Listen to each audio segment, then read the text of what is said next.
Maya and Jordan moved into their new apartment on a Monday. Fourth floor, quiet hallway, nice view, nothing strange. On Wednesday, a package arrived. They didn't order it.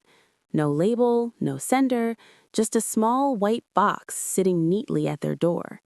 When Jordan opened it, he laughed. Inside was a baby monitor camera. Just the camera. No instructions, no receipt, not even a power cable. Maybe the last tenants left it, he said, tossing it onto the table. But Maya felt uneasy. She didn't like that it had been placed directly in front of their door, like someone had checked their address twice before leaving it. They didn't think about it again. Not until that night. At 3:11 a.m., Maya woke up because she heard a sound. A faint clicking, like an old camera adjusting its lens. She nudged Jordan awake. "You hear that?" Jordan sat up, annoyed and half asleep. Then the clicking came again, clearer, closer. It was coming from the kitchen. Jordan grabbed his phone flashlight, and they both walked out together. When they turned the corner, they froze. The baby monitor, the one they never plugged in, was sitting upright on the counter, slowly turning its lens toward them. Jordan swallowed. "Did you set that up?" Maya didn't answer. The device clicked once more, like it had locked on to their faces. Jordan stepped forward cautiously and unplugged it, except there was nothing to unplug. No cable, no port, no battery compartment. Just a solid white device with a lens that shouldn't be able to move. Jordan dropped it into a drawer and slammed it shut. They went back to bed, but Maya couldn't sleep, because 5 minutes later, her phone buzzed. A notification from an app she didn't install. The icon was a tiny camera. The name of the app was just Nursery View. She opened it without thinking.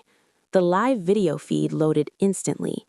A dim room appeared on the screen. White walls, soft light, a crib in the center. Her stomach dropped. It wasn't their apartment, but it was definitely a room in this building. Then something moved. A tall figure stepped into the frame, leaning over the crib. Maya's breath hitched. She grabbed Jordan and shoved the phone in his face. He stared at the screen, eyes widening. "What the hell? Maya, whose baby is that?" She zoomed in. Her hand shook as the figure leaned closer over the crib. And that's when Maya whispered, "Jordan, look at the timestamp." The feed said, "Live, camera 4B." Their apartment number was 4A. The camera was next door, and the timestamp showed the exact time, 3:19 a.m. Jordan whispered, "Maya, the neighbor doesn't have a baby." Maya whispered back, "Jordan, the neighbor doesn't live there." Jordan swallowed hard. "Then whose crib is that?" The figure suddenly stopped moving, as if it heard them through the feed, and slowly, it turned its head toward the camera. The figure's head finished turning toward the camera, slowly, mechanically, as if the neck wasn't built for that movement. Maya's thumb hovered over the screen. "Jordan, it's looking at us." Jordan shook his head. "No, it's looking at the camera." But both of them knew. The timing was too perfect. A chill crawled down Maya's arms. Then the feed glitched. Just once, a tiny ripple across the screen. But during the glitch, something changed. The crib was empty. The figure was gone. Jordan whispered, Did you see?" The feed glitched again. This time, the camera tilted, like something bumped it. Then the walls changed. The crib vanished. The room went dark. Maya felt her stomach twist. The feed wasn't showing a nursery anymore. It was showing a hallway they recognized. Their hallway. The camera was looking at the front door of apartment 4B, as if something inside that unit had picked up the camera and turned it outward. Jordan's voice cracked. "Maya, it's showing right outside our apartment." The feed zoomed in, without them touching the screen. Closer, closer, closer. The monitor app focused on one detail, the peephole of apartment 4B. A circular shape, a dark center, and inside that dark peephole, something blinked. Maya stumbled backwards so fast she hit the wall. Jordan, something's in 4B. Someone is looking through the peephole. Jordan grabbed her hand. We're calling the landlord in the morning. It's probably some squatter or... He stopped. The feed moved again. It wasn't the hallway anymore. It wasn't the peephole. The camera was now inside apartment 4B again, but the room was different this time. No crib, no furniture, just a completely empty apartment. Except for one thing, a white box, identical to the one delivered to them, sitting in the center of the floor. Jordan whispered, "That's the same box, exactly the same." The camera on the feed zoomed in on the box, right as it trembled. Then the lid slid open, as if something pushed it from inside. Before they could see more, the feed jumped. Static, static, static. Then, live, camera 4A. Maya froze. That's our apartment. The camera was inside their home now, but Jordan shook his head slowly, terrified. No, Maya, look carefully. The camera wasn't pointed at their couch, or their kitchen, or their bedroom. It was pointing at something much closer, much higher. The lens was looking through something, a small round object, with light shining in from one side. A circle, a tiny fish-eye distortion. Maya's voice dropped to a whisper. It's the peephole. The lens wasn't inside their apartment. It was outside. Someone was standing on the other side of their front door, holding the baby monitor camera up to the peephole and watching them. Jordan whispered, "Maya, don't move." From the hallway, a soft click. Something touched the doorknob, very, very slowly, twisting, trying to turn it, trying to come inside. The doorknob twisted again, this time harder. Metal scraped, wood creaked. Something outside was testing the lock, not forcing it, like it wanted to see how much pressure the door could take. Maya covered her mouth with both hands, shaking. Jordan held a kitchen knife, though he clearly had no idea what to do with it. The phone buzzed in Maya's trembling hand. The app refreshed. The live feed adjusted. The camera outside backed up a little, revealing more of what was in the hallway. Jordan stepped closer to look and froze. Someone was standing directly in front of their door. A tall, thin figure.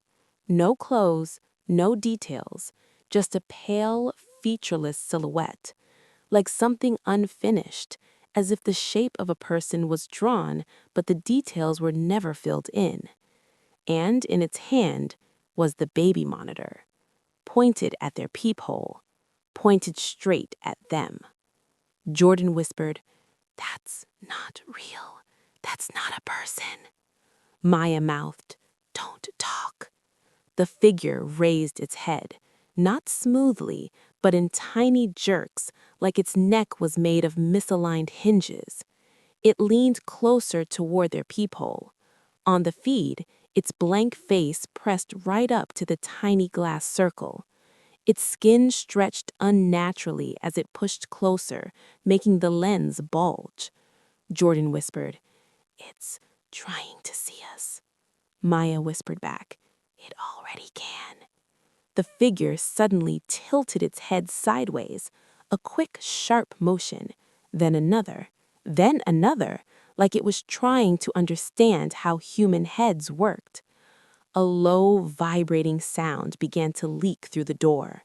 Not a voice, not breathing, something else, something mechanical, something warming up. Jordan grabbed Maya's arm. "We're leaving, now, fire escape." But before they took a step, the baby monitor in the hallway moved. Not down, not away, up. The figure lifted the camera and pointed it at the ceiling. Maya blinked. "What is it doing?" Jordan swallowed. "I think it's showing us where it came from." The camera angle shifted. The live feed now showed a crack in the ceiling above apartment 4B, a long black gap in the drywall, as if something had been pushing through it, slowly, for weeks. The feed zoomed in. Inside the crack, just barely visible, was the outline of another white box, identical to theirs, shaking, rattling, like something inside was trying to get out. Jordan whispered, "That thing didn't deliver the box." A pause. "It climbed out of one." The figure outside their door lowered the camera again and pressed its face so hard to the peephole that the glass distorted. On the feed, its smooth face began to change. Indentations formed, circles, curves, a nose, a mouth. A face was forming. Their face. Jordan whispered, "It's copying us." Maya whispered, "No, it hasn't decided yet." Another sound came through the door, a soft, delicate click, the sound of metal sliding. The hallway figure was unlocking the deadbolt from the outside, slowly, easily, like it had done it before. Jordan's voice cracked. "How is it doing that?"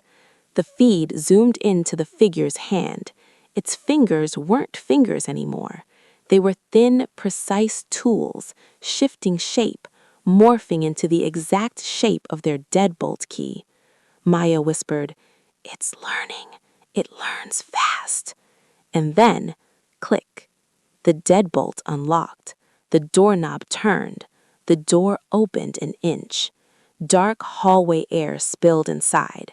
The figure leaned its head into the gap, face half-formed, eyes smooth white, mouth incomplete, head twitching like a new puppet. It sniffed the air, testing the room, searching, choosing, and then it whispered its first sound, a broken, glitched approximation of Maya's voice. "Hello?" The door creaked open a few inches, just enough for the thing to slip its head through. Maya grabbed Jordan's arm so tightly, her nails dug into his skin. The figure leaned further inside. Its half-formed face twitched. Its mouth wasn't fully shaped yet, just a stretched curve of skin trying to imitate lips. The sound it made next was like someone attempting speech for the first time. "Hello, Maya." Jordan pulled Maya behind him. "Don't move," he whispered. "If you move, it'll copy you." But the figure didn't come for Jordan.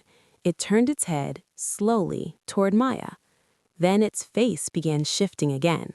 Smoother, more feminine, cheekbones forming, jaw narrowing. It was trying to become her. The baby monitor feed zoomed in by itself. The app labeled this new angle, live, infant cam, learning mode. Maya's breath hitched. "It's scanning me."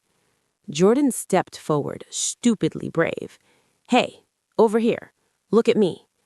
The figure paused. Its head twitched toward him, but not fully. Then the baby monitor in its hand moved, shifting its lens away from Maya and pointing at Jordan instead. On the app, the overlay changed again. Target switch, evaluating second face. Jordan whispered to Maya, "Stay behind me. If it copies anyone, it'll copy me, not you." But the figure didn't come inside yet. It stayed in the doorway, like it was waiting, learning, adjusting. Its limbs lengthened slightly, matching Jordan's height. Its shoulders broadened. The outline of a male silhouette formed under the pale skin. Jordan stared, horrified. "It's choosing between us." Maya whispered back, "No, it's perfecting the shape before it enters." The figure's right hand stretched unnaturally long, touching the doorframe. The fingers bent backward once, like joints clicking into new positions. And then, for the first time, it stepped inside. Its left foot dragged along the floor, skin scraping like soft rubber. The other foot moved more confidently, learning as it walked. Jordan raised the knife. "Stay back." The creature froze. Then it did something horrible. It mimicked him. Its unfinished mouth stretched into a broken version of Jordan's voice. "Stay back." Then, more clearly, "Stay back." Maya gasped. "It's getting better. Jordan, don't talk. Stop giving it samples." But it was too late. The creature's chest expanded, mimicking Jordan's breathing. Its jawline sharpened, its torso straightened, copying posture. Jordan stepped backwards slowly, drawing it away from Maya. The creature followed, step by jerky step, its movements syncing more and more with Jordan's. Maya whispered, "It likes you. It's choosing you." Jordan didn't answer. The creature raised the baby monitor again, pointing it directly at Jordan's face. The app flashed red. Copy initiated. Percent complete 37%. Jordan whispered urgently, "Maya, get out now." But he didn't finish the sentence because the creature suddenly dropped the camera. It hit the floor and skidded across the tiles, stopping perfectly at Maya's feet.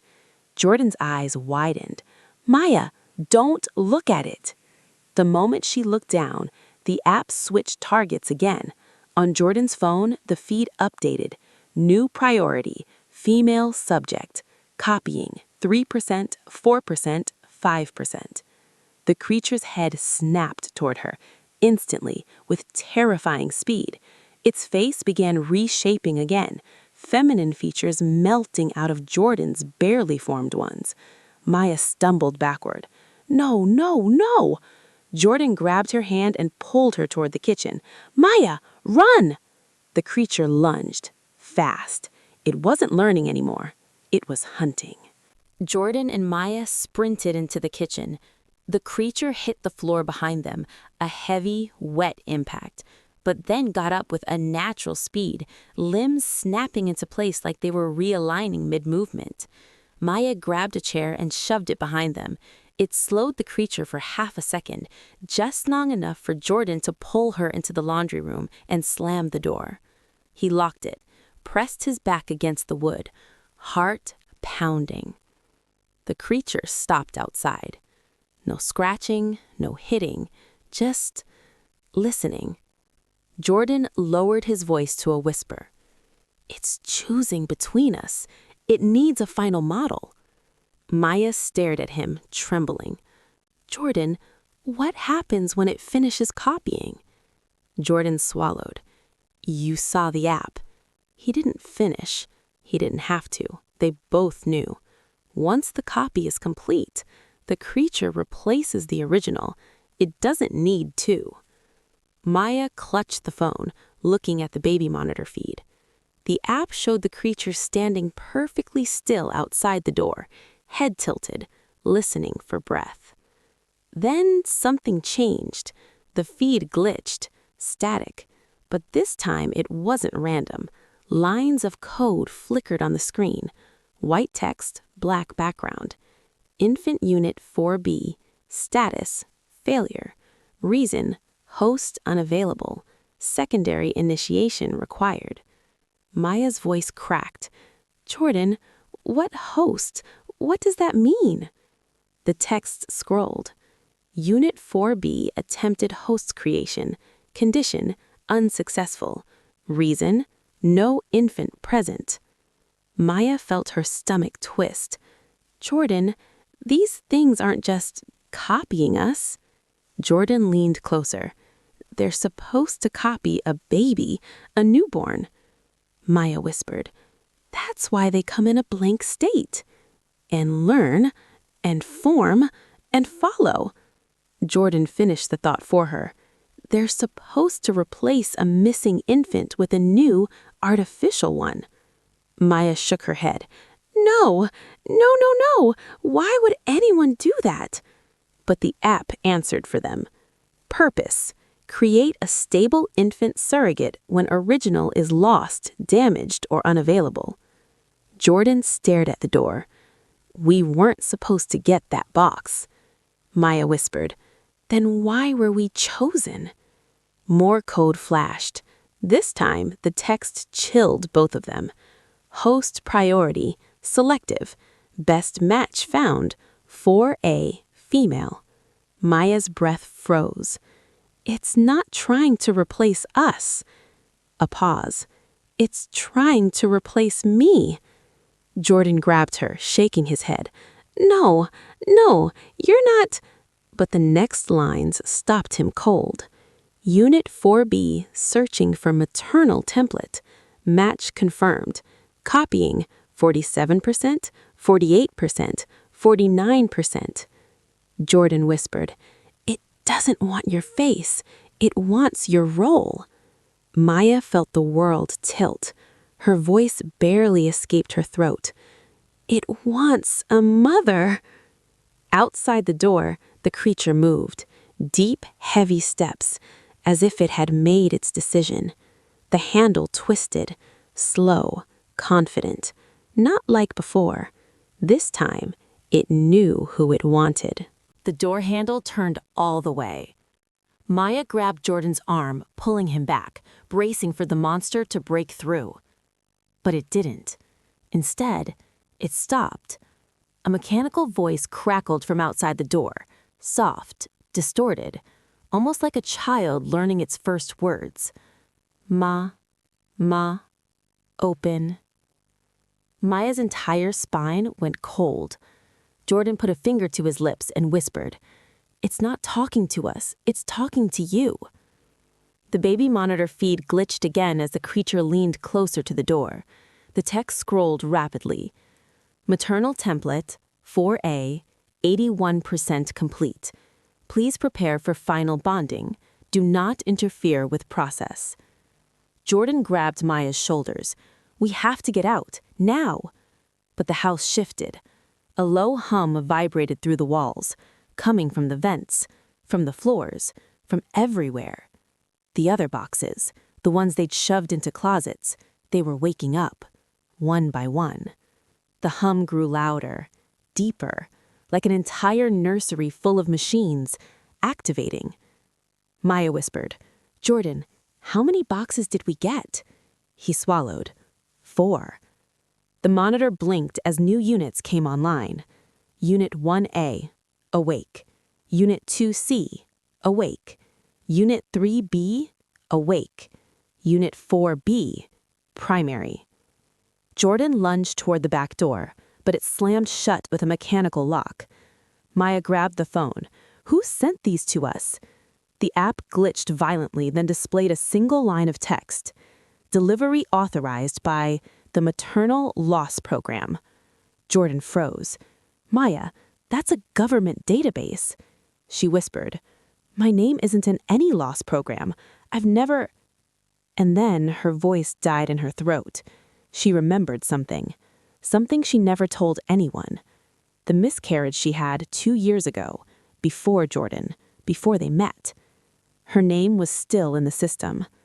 The house speakers turned on all at once. A gentle, nursery-like voice played, Please do not be afraid.